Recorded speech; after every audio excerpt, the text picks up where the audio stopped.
name is Gokhan Karakus. I'm a architectural critic and designer from Istanbul, and in the name of the GAD Foundation and GAD Architecture of Istanbul, we are here on January 7th, 2019 in Istanbul, talking to Nikita Tokarev, who is the director of the Moscow School of Architecture in Moscow, and also a professor and educator there leading one of the modules. So welcome, Nikita, to Istanbul and to GAD. Well, thank you very much. Well, it's a pleasure for me to come. I remember, here, a lecture of GED architects in our school in November or December last year. So I'm happy to be here, well, and to see, well, how are you working here in Istanbul? I've been in Istanbul several times, but for the first time I see the Turkish colleagues, the Turkish architects. So for me, it's really interesting to see what happens in contemporary architecture of Turkey in Istanbul. So in terms of contemporary architecture, you are both a practitioner and educator, and focusing mainly in the Moscow area. Can you describe your background a little bit, where you graduated from architecture school in Moscow in the 80s, 90s? Can you describe your architecture education and what was the nature of the architecture culture in Moscow at that point?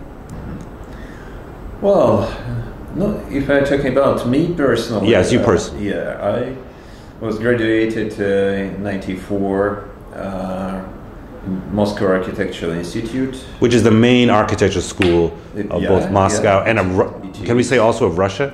Yeah, it is. It is. This is the biggest and the oldest and main architecture school in our country. So after that, I had several courses abroad. For example, in Rotterdam, I had an internship in Dublin, in Ireland. Well, then I came back to Russia and had practice in Moscow. In parallel, I'm teaching in Moscow Architecture Institute. Before we founded the Moscow Architecture School, March, in 2012. So 7 years ago. So you are the graduate, and then you taught at the main architecture school, Moscow Architecture School, in the 90s and 2000s.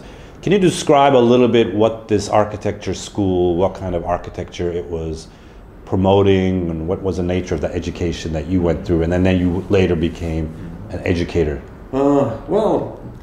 You see, it seems to me that Russian architectural education is, let's say, really traditional. It contains the remains of Beaux-Arts school, drawing or painting or sculpture, in combination with some achievements of Kutemas or the ideas of Russian avant-garde, like, for example, the compositional principles, the abstract, let's say, sculpture or composition. But at the same time, I'm afraid that our architectural education is not very modern. It's a little bit stopped it in its development, maybe in the 60s or maybe in 70s, and the program didn't change since that time, that epoch. And this is the state school, so it's connected to the Soviet and now to the Russian form of university education. Yes, that's true. That's true. It is the state school. As I said, the program was born. I think the actual program was created in the 60s. And didn't change very much until today. This is one of the reasons why we decided to launch the new school. Well, because only one school is not enough for such a large country as Russia. So the Because, new school was launched in what year? 2014? 2012. 12, okay. So you said it's one school of architecture is not enough for all of Russia. Why do you think that there was only one school of architecture, and can you describe some of the initial goals that were part of the foundation of the march when you all were thinking about it in 2012? Well, no, first of all, why I'm saying one school? Actually, of course, it is not only Moscow Architecture School, Moscow Architecture Institute in Russia, but the other schools are more or less copying the program of the main school, main institute. That's why, well, the diversity is not so big. Well, when we're talking about our school, about March, our first goal was to connect the Russian architecture education with the international education. That's why we contacted with our academic partners, with London Metropolitan University. And it means that we are taking from London the structure of the course, and our graduates receive the British diplomas in parallel with Russian ones. So there are two diplomas, and we are somehow part of the British educational system.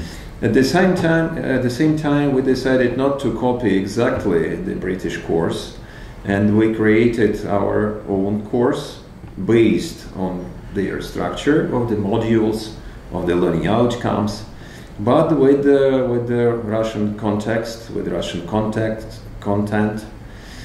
So most of problems we were working on with students, most of sites, most of tasks are related much more to Russia, are actual for Russian architecture, not the British architecture. And our tutors are the most prominent Russian architects, practicing architects. And this is also very important for our school. What does that mean that has more to do with Russian architecture? What are some of the features of this specificity with regard to the Russian architectural context, whether it is in design or in construction?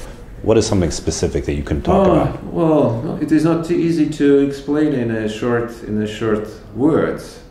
Now, first of all, I think, well, we have a large Soviet legacy. Well, we are still living in a environment and a physical environment created in Soviet time. All our cities contains, well, for example, the microrayons, the panel blocks. Well, and this is our context. Well, there is nothing similar in Great Britain, for example, or in Germany, or... Well, the second point is that... So the built environment dating from the Soviet period, you're saying, has a serious impact on the way architecture is done today. This is still maybe 90 or 95% of built environment is still Soviet or post-Soviet, which repeats again and again, well, the Soviet principles of urbanism, for example, where repeating microrayons, well, maybe in a larger scale, maybe higher but well, they are more or less the same. Well, the second point is that the way of Russian architecture during last 25 or 30 years, it is not the same as Europe did. This is the post-Glasnost period you're speaking about. Yeah, sure. I mean that we...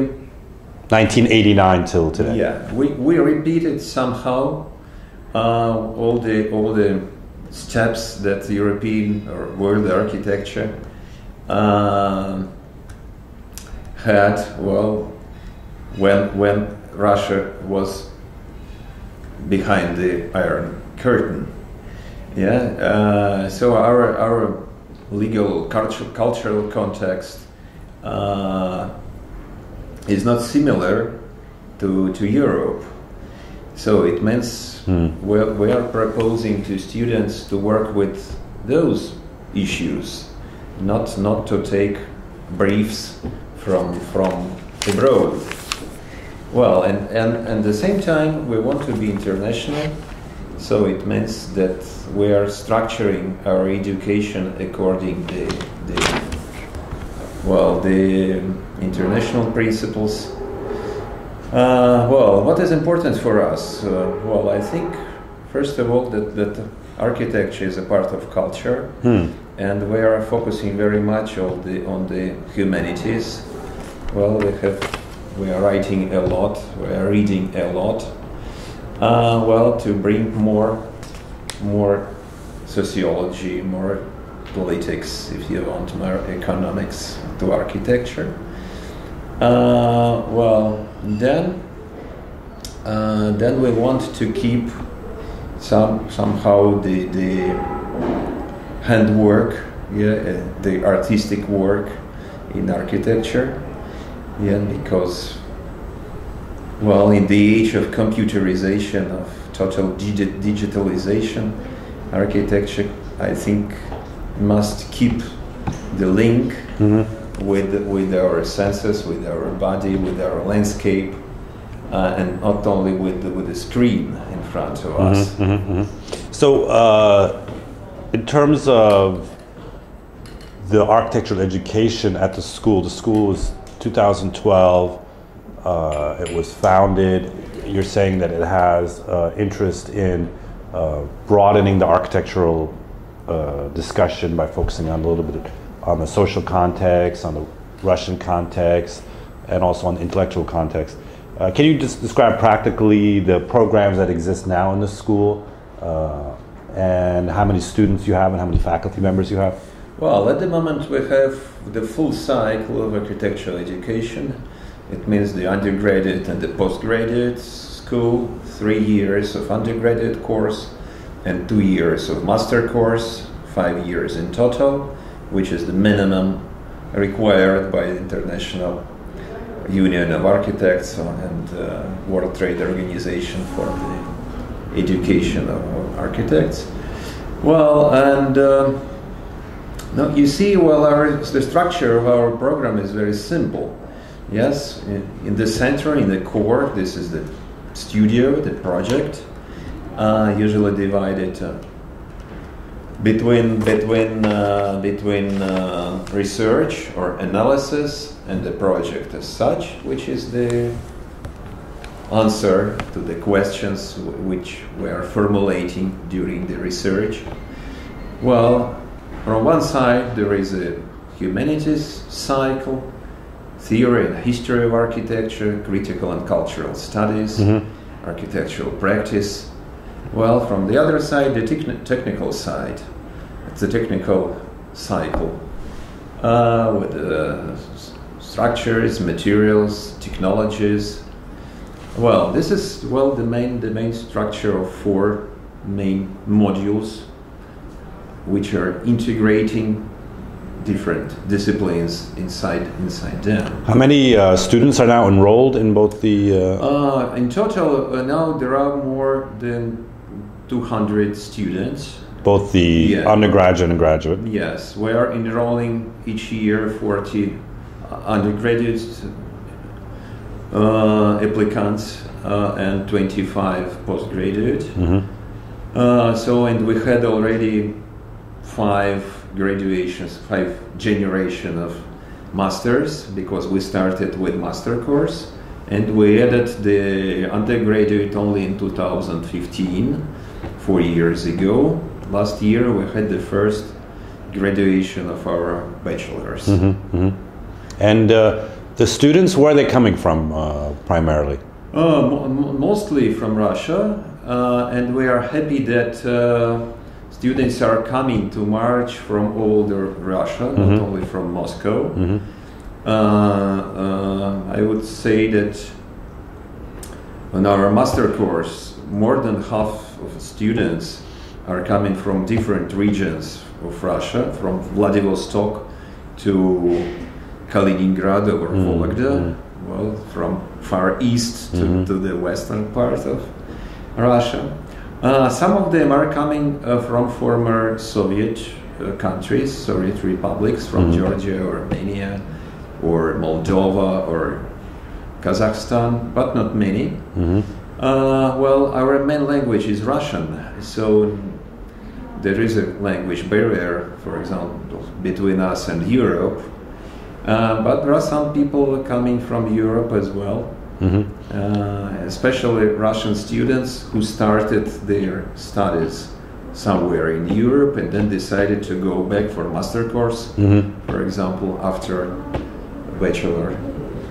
You described earlier that obviously the Moscow Institute is the largest and most prominent school of architecture currently, but in the 2000s, beginning of the 2000s, there were, with March, there was also the Strelka Institute, which is design, architecture, and then we had this other school of urbanism, the higher school of urbanism. Yes. Can you describe why these schools all of a sudden appeared at that time? You know, what do you think was some of the underlying dynamics behind the appearance of these schools in the late 2010 period?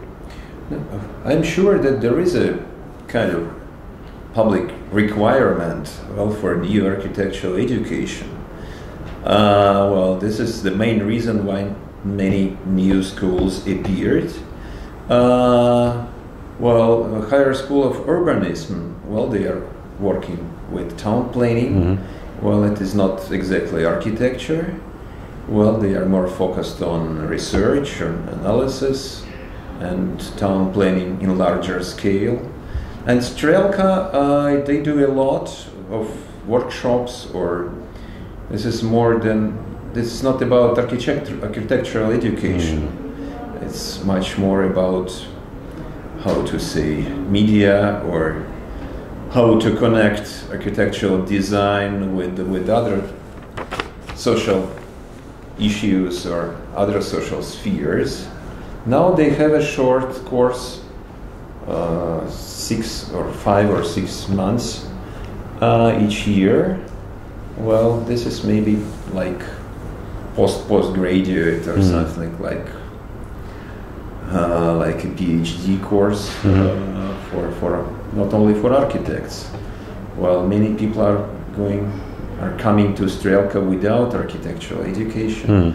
This is, I think, the good possibility, well, to connect different people in the frame of this course and to enlarge the horizon of architecture.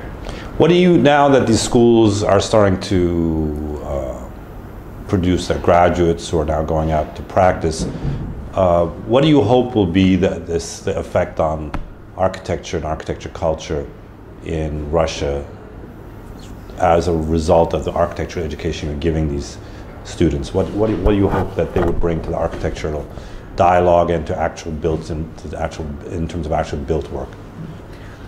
Who knows? This is the good question. Maybe the most important question for the school. No, I would start with another fact, that we are involving to the school not only students but also tutors. Well, as I said already, well, our tutors are the most prominent Russian architects, and I hope, first of all, that the influence of international education is important for us, for them as well. What does that mean, the influence of international education? Well, first of all, we are asking them to write a brief. Well, not to follow the prescribed program, but to invent their own program, well, to formulate the problems, the tasks, what they want to work. So this forces them to think a little bit more, to think more strategically about what they're doing. Sure. And it is not easy, I would say, because they are working hardly with the practical issues, and to shift a little bit their minds, their ideas to work with students, not for the particular client or developer, but to think about architectural issues as such. It is challenge for them as well, and I think that school influences them, not only students but also tutors. If we are talking about our students, our graduates, well, we will see the result, I think, in 10 years or in 15 years. Architecture is still a slow process, a slow matter. I hope that they can change our market well to influence the clients. Let's talk a little bit about this market. What in terms of architecture in Moscow today, the built work, how would you characterize? I know it's difficult to make one sweeping judgment. What would you describe as the main features of the contemporary architecture being produced in, first of all, Moscow, but also the other major Russian cities? Well, the first image or the first idea is the idea of transformation, where in process of going from Soviet built environment to something else, but nobody knows what is this something else. The market is still really, I would say, wild. Under dictate of clients, of developers. That's why our cities are much more similar to Asian ones, I think, to maybe Cairo or Delhi or even Istanbul, than to Amsterdam or Paris. Moscow and Petersburg are still growing. And it's this pace and nature of this construction that you're saying is still a bit wild because of what gets built and what are the main decisions that go behind the built in terms of built architecture. No. How you think does the architect have a major role today in what gets built and how it gets built? Do you think? I'm not sure. I'm afraid that architects are now not on the first positions in this process. Well, first of all, the local authorities, then developers, and then only architects with their expertise. And it is not in favor for cities, first of all, because I see that the Soviet urban models are reproducing within larger scale and only to get money, to get profit. I'm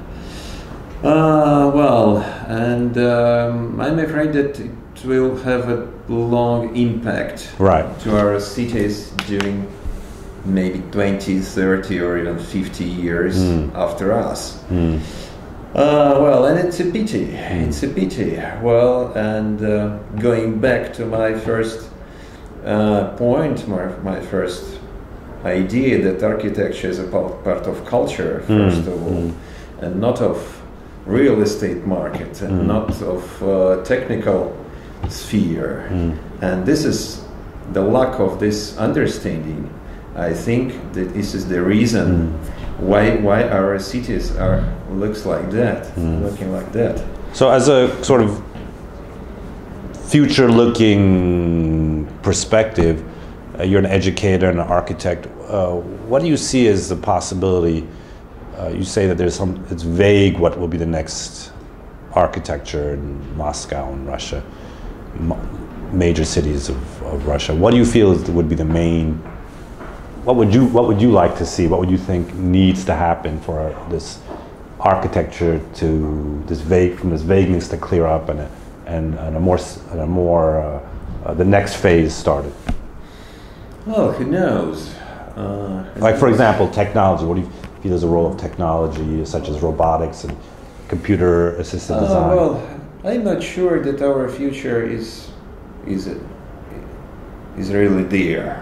Of course, we will use the new technologies, but my wish, my dream, is first of all that our inhabitants our population participates somehow in the formation of the built environment for them, because they are our clients and they are our real customers, not only the developers or banks or authorities.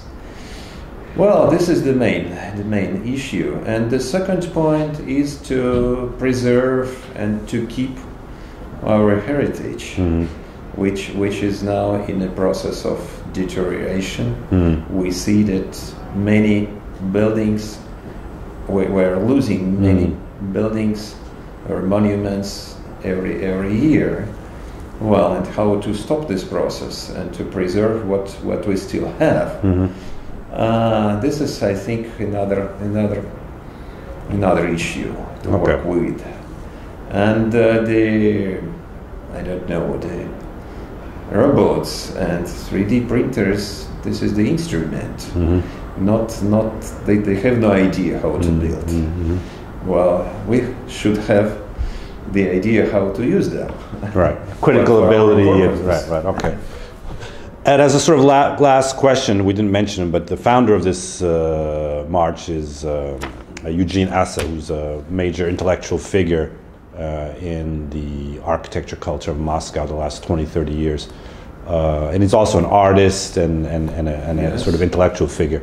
Can you describe somebody, Eugene, and describe how do you think was his sort of goal and vision for this school, and what do you think, what drove him, do you feel, to put this school together at the time? I think that I described already, well, the main goals or main ideas of the school, and they belongs mostly to Eugene, of course, as a founder.